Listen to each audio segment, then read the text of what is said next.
हिमाचल प्रदेश में चढ़ते पारे के कारण अगले 2 दिन ऑरेंज अलर्ट रहेगा। मौसम विभाग ने 27 से 29 मई के बीच सीवियर हीट वेव चलने का अलर्ट जारी किया है। आने वाले दिनों में हिमाचल के अधिकांश इलाकों में तापमान में भी वृद्धि होगी। मौसम विभाग के निदेशक सुरेंद्र पॉल ने बताया कि 48 घंटों तक प्रदेश में हीट वेव चलेगी। उन्होंने कहा कि बिलासपुर, मंडी और हमीरपुर में सीवियर हीट वेव चलने की संभावना है। उन्होंने कहा कि 28 मई के बाद पश्चिमी विक्षोभ सक्रिय होने की संभावना है, जिससे तापमान में भी गिरावट हो सकती है। पिछले 48 आवर्स में प्रदेश के कई इलाकों में हीट वेव कंडीशन चल रही है।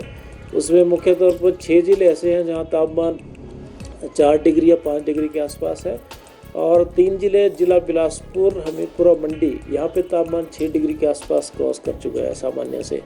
तो कुल मिला के प्रदेश के अधिकांश हिस्सों में लू जैसी स्थिति बनी हुई है, और ये जो है अगले 48 आवर्स में, अगले 48 घंटे कम से कम इस तरह की कंडीशन बनी रहेंगी।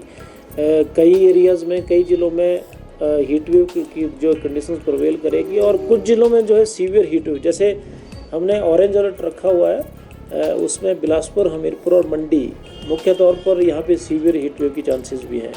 जहाँ तक रिकॉर्ड ब्रेकिंग की बात है, उसमें शिमला ज़िला ऐसा है जहाँ पिछले कई सालों के, जैसे ये जो टेम्परेचर पिछले कल रिकॉर्ड किया गया 30.6, इससे पहले 2014 में भी 31 मई 2014 को भी इतना टेम्परेचर रिकॉर्ड किया गया, और इससे पहले रहा है 31.7 जो है, ये जो है 26 मई 2004 को, इससे भी ज़्यादा था। और जो ऑल टाइम रिकॉर्ड है शिमला का 32.4 ऑल टाइम है, और 27 मई 2010 का है। तो कुल मिला के ये जो टेम्परेचर रहा है पिछले 10 सालों में हाईएस्ट रहा है शिमला का। लेकिन बाकी जो जगह हैं वहाँ, जैसे ऊना में हाईएस्ट रिकॉर्ड किया गया पिछले कल, वो 44.4 था। लेकिन ऐसे टेम्परेचर जो है पिछले कई सालों में ऊना में देखने को मिले हैं। आगे किस तरह का मौसम रहने वाला है? कोई WD है, कोई राहत मिलेगी इस गर्मी से? अभी 48 आवर्स तो अलर्ट्स हैं हमारे, ऑरेंज अलर्ट सबने दिया हुआ है। हीट वेव और सीवियर हीट वेव कंडीशन चलेंगी, लेकिन उसके बाद 28 के बाद एक पश्चिम विक्षोभ अप्रोच कर रहा है 29 और 30 में, उससे थंडरस्टॉर्म एक्टिविटी की संभावना है, और तापमान में भी मुझे लग रहा है कि कुछ कमी आएगी, और जो ये हीट वेव कंडीशन है इससे भी राहत मिलेगी, रिलीफ मिलेगी। अब इस तरह से जंगलों में आग लगी रही है, तो ये भी एक कारण हो सकता है कि जो तापमान बढ़ रहे हैं?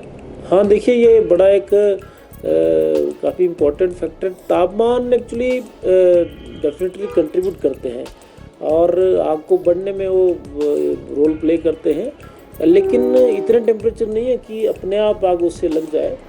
लेकिन ये होता है कि ह्यूमिडिटी और कम होती है और तापमान ज़्यादा होते हैं, तो जनरली ऐसे इंसिडेंट होते हैं। वो तापमान बढ़ते हैं।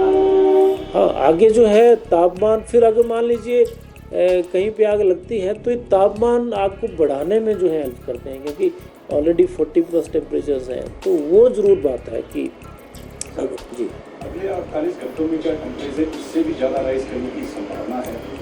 देखिए आज तो संभावना है, आज जो है काफ़ी चांस लग रहे हैं। हमीरपुर, मंडी, ऊना, बिलासपुर, इन जिलों में ऐसी संभावना है कि तापमान जो है आज जो है पिछले कल से भी ज़्यादा रहेगा। तो कुल मिला के 2 दिन तो हमें सोचना पड़ेगा, देखना पड़ेगा कि तापमान जो है जो चल रहे हैं उससे ज़्यादा बढ़ सकते हैं। सर क्या कारण है? ग्लोबल वार्मिंग भी एक बड़ा कारण हो सकता है? ग्लोबल वार्मिंग तो अब बिल्कुल है, उसकी तो वो तो मेन वजह है बैकग्राउंड में, लेकिन उसके साथ साथ में जितनी भी हमारी एक्टिविटीज़ हैं, जैसे कंस्ट्रक्शंस है, हमारा ट्रांसपोर्ट है, इंडस्ट्री है, उसके बाद हमारा एग्रीकल्चर है, और उसके बाद रोडवेज़ है, रेलवे, जितनी भी एक्टिविटीज़ हैं, होता ही है कि एक्टिविटी होने से तापमान बढ़ते हैं।